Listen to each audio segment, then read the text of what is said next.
Let me talk to you guys a little about negotiation. Negotiation is key in every aspect of your life. We are all negotiators. But in real estate, it seems like every aspect of negotiation just falls into real estate, whether it's the loan, the price, the broker's fee, whether you're negotiating with a tenant. I'm going to specifically focus here on what's called the strike price, or what you want to buy the property, and the rule of thumb that we like to use for what our strike price should be. Let me give you an example.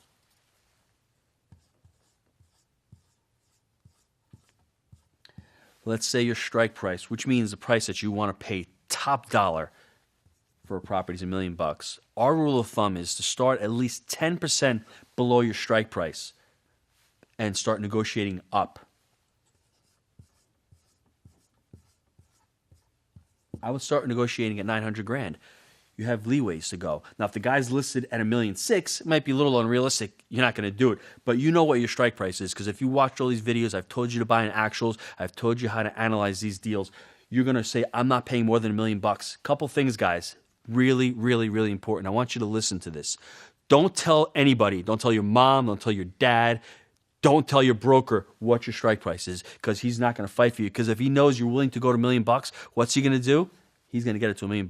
That's a secret. That's between you and your partner. Don't let anyone know what that strike price is. Start 10% below and just inch your way up. That's the secret to this. You have that leeway to go up. And the other thing about strike prices is you have to be really, really nail it down. Is that what you're willing to pay? If you're willing to pay $1 million, don't go any higher than $1 million. You have to stay really diligent about that, because what happens is, especially with these auctions and these crazy things and markets are getting bid up, if you don't stay at that $1 million, you're going to overpay. And I haven't said this yet, but the way you make money in real estate, you make money when you buy the asset, believe it or not. People think, oh, I'm going to make money down the road. No, you make it when you buy right, because you're going to be listening to one of our videos down the road. You're going to be watching Buy Right. How do you make money? You buy right. You're buying it at $1 million. If you be able to refinance it, you got that value increase. There's where you make your money. You're actually adding money. But if you're overpaying for a property like I've done before, and I still own a property that I overpaid, it's going to take you 7, 8. I've owned the property 7 years. I'm still not break even yet. It'll take me time. I might break even with that property, but why break even with a property? Why not buy it correctly? There's so many deals out there to be made. Buy it properly. Be diligent. Don't go above your strike price. If you have to go above your strike price, there better be some extenuating circumstances that you didn't see. Oh, wow, I found another 2-bedroom unit there. Or, well, listen, they were using this apartment as a storage shed. I can get another $500. That's fine. Recalibrate it, make your strike price higher. But don't go above just because you fall in love with a deal. Don't fall in love with real estate. Real estate, basically, this is how I define real estate. It's just an vehicle to get you from point A to point B. It's like a mutual fund. It's going to get you from point A to point B. That's all real estate is. It's just an asset. I've fallen in love with real estate. Don't do that. You should fall in love with the numbers, not with the property. That's why it's really, really important to stick firm with that strike price. Now, you guys are going to be watching a video that me and Jake put together on negotiating tips. There's some few negotiating tips in there that are really cool when you use to deal with real estate. Here are some negotiating techniques. The first one we like to use is the trade-off principle. I will be the buyer. Gino's going to be the seller. I found a motivated seller, Gino. Gino, look, I know you have to sell the property within 30 days. I need to pay $50,000 less for the property. I can buy within 30 days if you take $50,000 less. That's the trade-off. We're gonna close within 30 days, which is a very fast period of time for a real estate deal, but Gino needs to take $50,000 less. And I might come back and say to him, listen, I don't want to take $50,000 less. How about I take $25,000 less? And then I say, well, $25,000 less might be okay, but I'm going to need to get a $25,000 repair allowance at closing to get my $50,000 out of it. What do you think? You see where this is going. Then I might say, listen, I need to close in 30 days. I can't give you the repair allowance. I don't think the bank's going to go for it. Take $25,000, take it or leave it. So you keep trading off on principles, and you stick to your guns. If it's a great deal, you take that trade-off. If not, just walk away. I almost want to keep going with it. Next one is one of my favorites. I call it the nibble technique. Kids are really great at this. They just keep nibbling away, nibbling away. Dad, can I have a cookie? Here's a cookie. Dad, can I have another cookie? Here's another cookie. They just keep nibbling away. Problem with the nibble technique is you have to nip it in the bud. My child asks me for a cookie. I'll give him one. Let's say he wants another one. Okay, you've got to clean your room, do all your homework. stops in the bud. I don't want another cookie because they're going to stop because they're not going to want to do that. Give us an example in real estate of The nibbling. funny thing is, Gino says you need to nip it in the bud. On the flip side, we're probably kings of the nibble technique. We'll go back to the 136 unit property that we bought from the doctor. They had the wife managing it. They started at, what was the price they started at? 4.4 million? Mm-hmm. They wanted to sell it for 4.4 million. We negotiated with these folks for 4 months. We would come down a little bit, a little bit, a little bit. Finally, we got them to 4.1 million. They kept saying, no, this is our final price. This is our final price. We said, okay, well, how about we take a note from the broker? The broker's we're gonna pay part of the broker's commission on the side. They said, okay. Then we said, how about you take $4,075,000? And they said no. And we said, how about you take $4,075,000? It just kept going back and forth. Finally, we got the price down to $4,075,000. We paid a portion of the broker's commission. We said, the other thing we said, that's all fine, but now we need all rent-ready units because they were using some units as storage units. They had some down units. So we just kept nibbling and nibbling. Finally, we got the deal that we wanted at a price that we felt comfortable with. They could have nipped it in the bud. He could have said, listen, we knew it was a great deal. He could have said, we have 20 rent-ready units that are not rent-ready. Mm-hmm. Take it or leave it. We probably would have taken a deal. But since he wanted to sell and he was super motivated, he said, you know what? I'll let you guys keep nibbling. And we just kept nibbling, got things we wanted. It was great. Extremely persistent. This is the nibble technique. You got to stay persistent. Don't be afraid. The next one is the vice principle.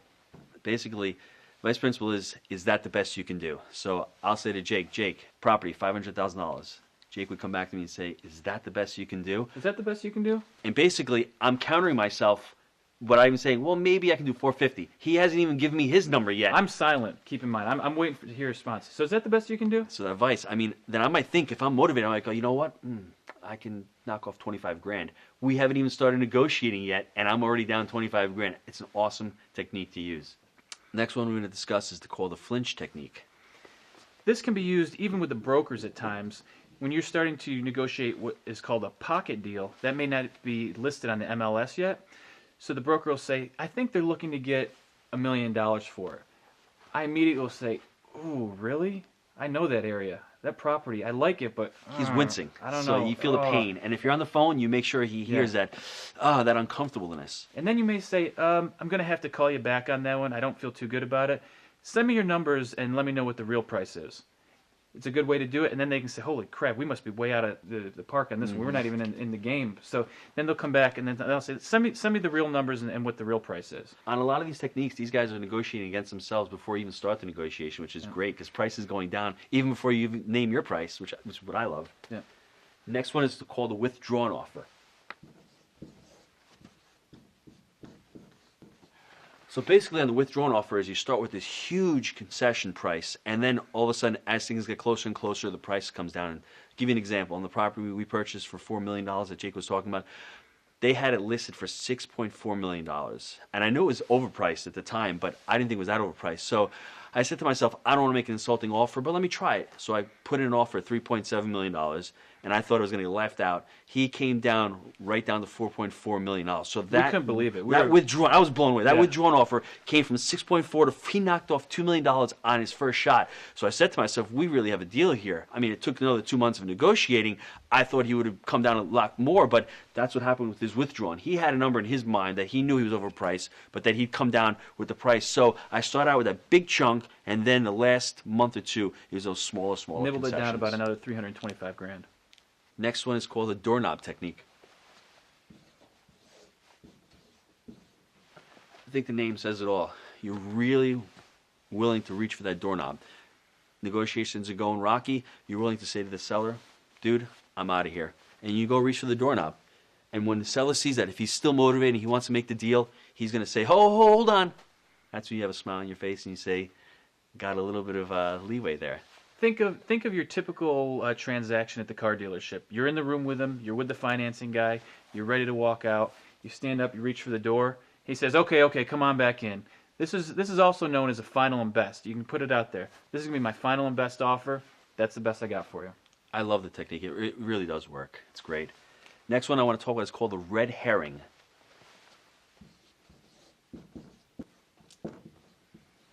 Now, in this technique, it's not so much about negotiating, but it's putting something into a contract that you know, if you get it, if you don't get it, not a big deal, right? So let's say 45-day due diligence period. You want to get 45 days, but if you put in the contract 60 days, Guy goes, I'm not going to give you 60 days, so he strikes it down. So he feels like he won on the negotiating tactic. So you have one in your pocket, so when you go back and you negotiate, you can say to the seller, listen, you took that out of the contract. I want to add this into the contract. So he'll be more amenable to putting it into the contract. Let them win on the little things that really don't make a difference from you. You don't want to be moving on things like price. But if they want to negotiate on certain little things in the contract that aren't going to really make that big of a difference, like close in 45 days, those are things you can make concessions on. Guys, and the last one to round everything off, I think, is just confidence. I don't want to write it down. I just want to talk to you about confidence. If you're confident on negotiating, you're going to get a deal, right? You know about the property. You have knowledge. You're really motivated on it. You know why the seller's selling. And you negotiate with all these skills, you're going to get the deal done. You're going to be credible. People are going to take you seriously. They're going to know you're a real player. So here's your task for this lesson. Everything in life is negotiable, whether your job, your spouse, your children. Try to use the nibble technique on your kids. See if they use it on you. See if you can nip it in the bud.